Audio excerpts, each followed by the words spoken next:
Upbeat, mysterious intro music fades into the background. Imagine you're a farmer, plowing your field like you do every year.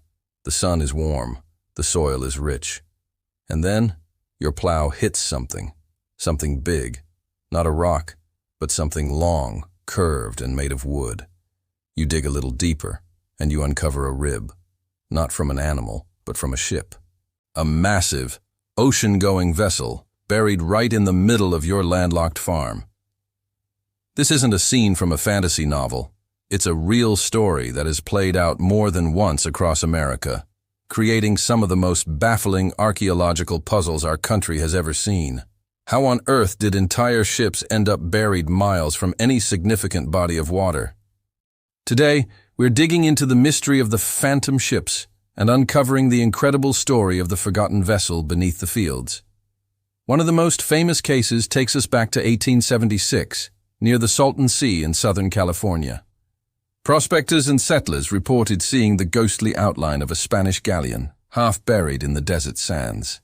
They described a vessel filled with pearls and gold, a treasure ship lost to time. For decades it was dismissed as a mirage, a desert-induced hallucination.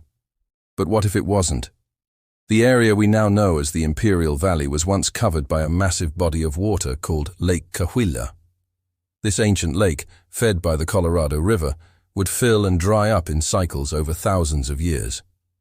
Early Spanish explorers, navigating the Gulf of California and the Colorado River Delta, could have easily sailed into a newly formed Lake Cahuilla. A sudden geological shift or a rapid drying of the lake could have trapped a ship, leaving it stranded as the water receded over centuries, eventually burying it in silt and sand.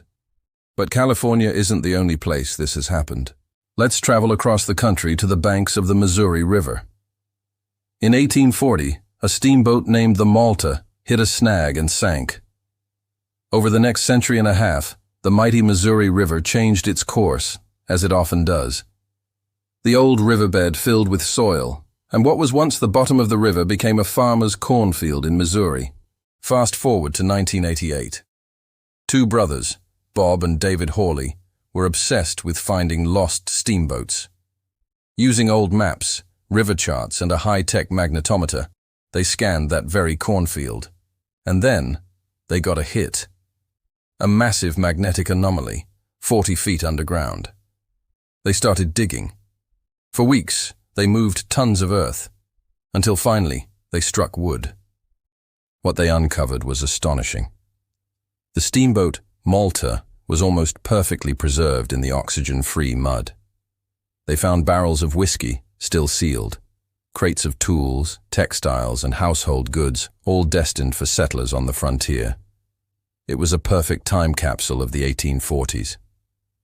The cargo told a vivid story of westward expansion, not just of what people needed, but what they dreamed of. There were fine fabrics, elegant hats, and even children's toys, all frozen in time beneath a field of corn. Another incredible find occurred in Kansas City.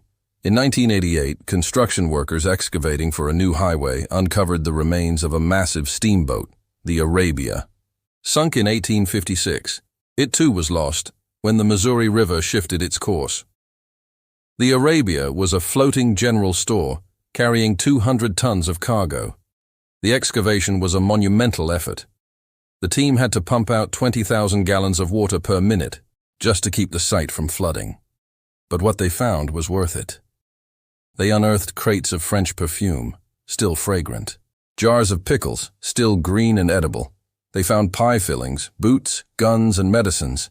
Every single item tells a story about life on the brink of the Civil War. Today, you can visit the Arabia Steamboat Museum in Kansas City and see this incredible treasure for yourself. It's not just a collection of artifacts, it's a snapshot of a lost world, resurrected from the mud. So how do these ships become buried so completely? It's a process called geological succession. When a river changes course, it leaves behind its old channel, known as an oxbow lake. Over decades and centuries, sediment washes in, filling the lake. Plants take root, die, and decay, building up layers of soil. Eventually, what was once a waterway becomes indistinguishable from the surrounding landscape. a meadow, a forest, or a farmer's field. The ship, resting on the original riverbed, is slowly and gently entombed. These buried ships are more than just strange discoveries. They are accidental time capsules, offering us an unfiltered glimpse into the past. Unlike items in a museum that were chosen to be saved, these are the everyday objects of ordinary people, lost in a moment of crisis. They show us what people truly valued, what they ate, what they wore, and what they carried with them to build a new life on the American frontier.